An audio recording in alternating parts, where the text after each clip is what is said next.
कहाँ कि दुनिया में आके कुछ न फिर। अक्सर रफ़ी साहब और किशोरदा के फैंस के बीच इस सवाल पर बहस होती रहती है कि रफ़ी साहब और किशोरदा दोनों में कौन बेहतर गायक था, और क्या सच में रफ़ी साहब और किशोरदा के बीच कोई दुश्मनी थी। इसका जवाब आपको आज के इस वीडियो में मिल जाएगा।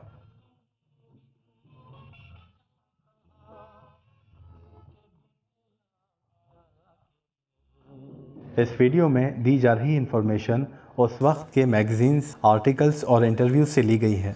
दरअसल किशोरदा और रफ़ी साहब तकरीबन एक ही दौर से प्लेबैक सिंगिंग कर रहे थे। रफ़ी साहब ने 1944 से प्लेबैक सिंगिंग करना शुरू की और किशोरदा ने 1948 से। और ताजुब इस बात का है कि 20 साल तक साथ में गाने गाते रहे और कभी भी किसी ने ये सवाल नहीं किया कि दोनों में कौन बेहतर गाता है और क्या दोनों में दुश्मनी है। असल में ये सवाल खड़ा हुआ 1970 के बाद से, जब फिल्म आराधना से किशोरदा के गाने हिट हुए। किशोरदा और रफ़ी साहब के बीच दुश्मनी की बात जो फैलाई गई, उसकी कुछ वजह रही थी जो आपको बताते हैं। एक तो ये कि जो बहुत कम लोग जानते हैं कि आराधना से पहले 1969 में फिल्म प्यार का मौसम से ही दोनों के फैंस और मीडिया ने रफ़ी साहब और किशोरदा के बीच कंपैरिजन शुरू कर दिया था, जब दोनों ने उस फिल्म का एक गाना गाया, तुम बिन जाऊं कहाँ।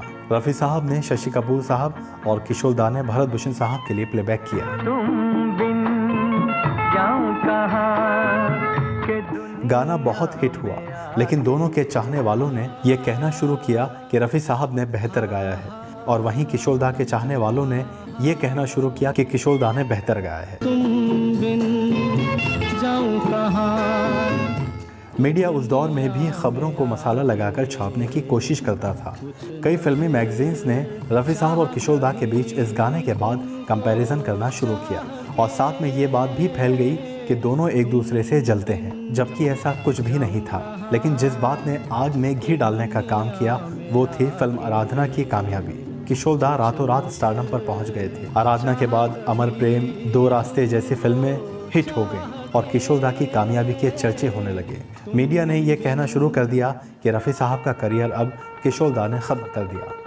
हकीकत ये थी कि आराधना के कुछ गीत रफ़ी साहब ने रिकॉर्ड किए, जिसको एस डी बर्मन साहब ने रिकॉर्ड करवाए थे, लेकिन उनकी तबीयत ख़राब हो गई तो आर डी बर्मन साहब ने किशोरदा के साथ बाकी के गीत रिकॉर्ड करवाए। उसी दौरान रफ़ी साहब हज पर चले गए और आने के बाद ये फैसला लिया कि अब वो गाने नहीं गाएंगे। तकरीबन 1.5 साल तक रफ़ी साहब ने गाने नहीं गाए। प्रोड्यूसर्स, म्यूज़िक कंपोजर्स और लिरिसिस्ट रफ़ी साहब को मनाते रहे, लेकिन वो नहीं माने। इसलिए मजबूरन म्यूज़िक डायरेक्टर्स के पास दूसरा जो बेस्ट ऑप्शन था वो किशोरदा का था। वो किशोरदा को साइन करने लगे। 70 में राजेश खन्ना साहब सुपरस्टार बने और उन्होंने किशोरदा को अपना ऑफिशियल सिंगर बना लिया। म्यूज़िक का दौर भी बदला और फिल्मों की कहानी भी बदलने लगी। मीडिया इस बात को लगातार उछालती रही कि किशोरदा ने रफ़ी साहब का करियर ख़त्म कर दिया, लेकिन कभी भी किशोरदा ने या रफ़ी साहब ने इस बारे में कुछ नहीं कहा, बल्कि दोनों एक दूसरे की हमेशा इज्जत करते थे।